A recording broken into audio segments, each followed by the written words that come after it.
Okay, let's dive into something pretty incredible. We're going to go all the way back to 1889, because that's when a single book basically laid out a hidden formula for global dominance. Yeah, I'm talking about a formula that explains the rise and fall of entire empires. So let's kick things off with a question that honestly baffled people for centuries. How in the world did England, this pretty small, resource poor island, end up building a global empire that covered a quarter of the entire planet? Well, here's a hint for you. The secret wasn't on land.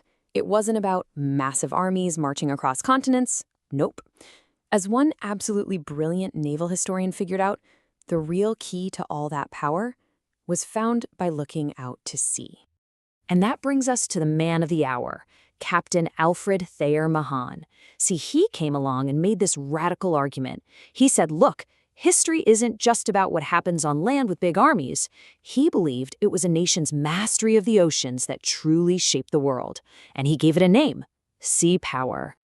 Okay, so what is sea power, really? It's easy to think it's just about having a bunch of big, powerful warships, right?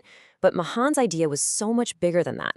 He saw it as a complete national system. The best way to think about it is like a seamless loop.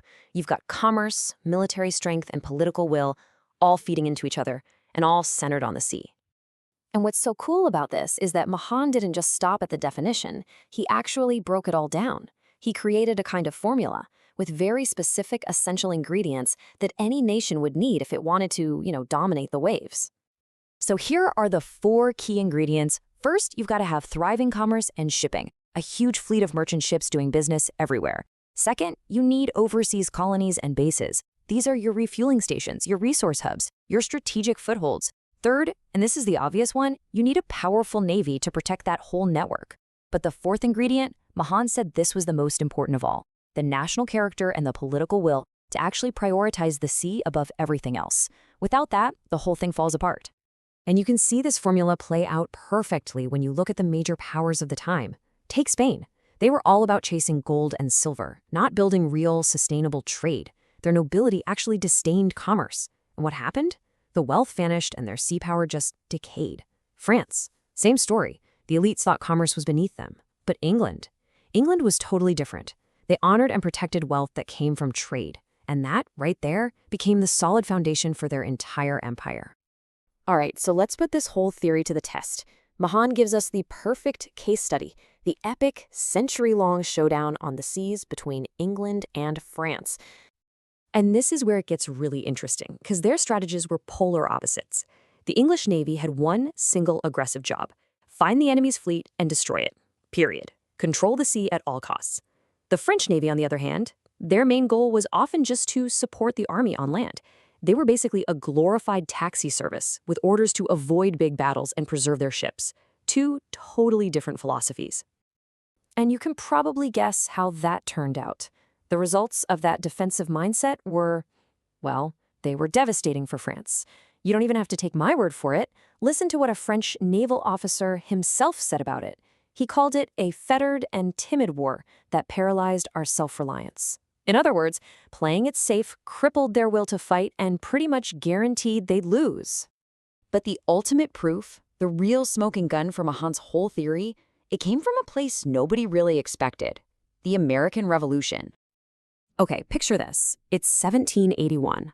The British General Cornwallis has marched his army to Yorktown, Virginia. He's cornered, with his back to the water.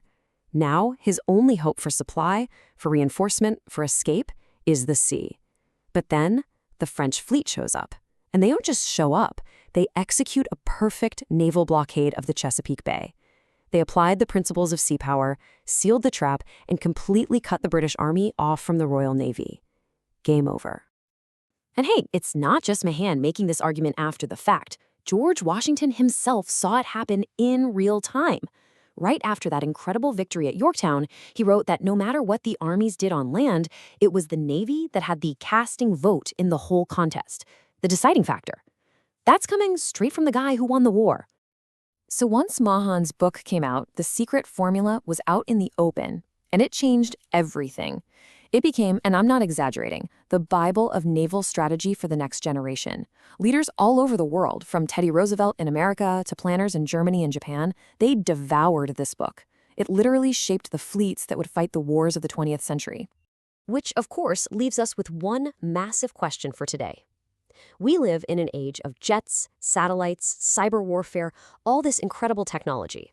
So, has all that finally made Mahan's theory obsolete? Is it just a relic of the past? Or do the world's oceans still have the casting vote when it comes to global power? Something to think about.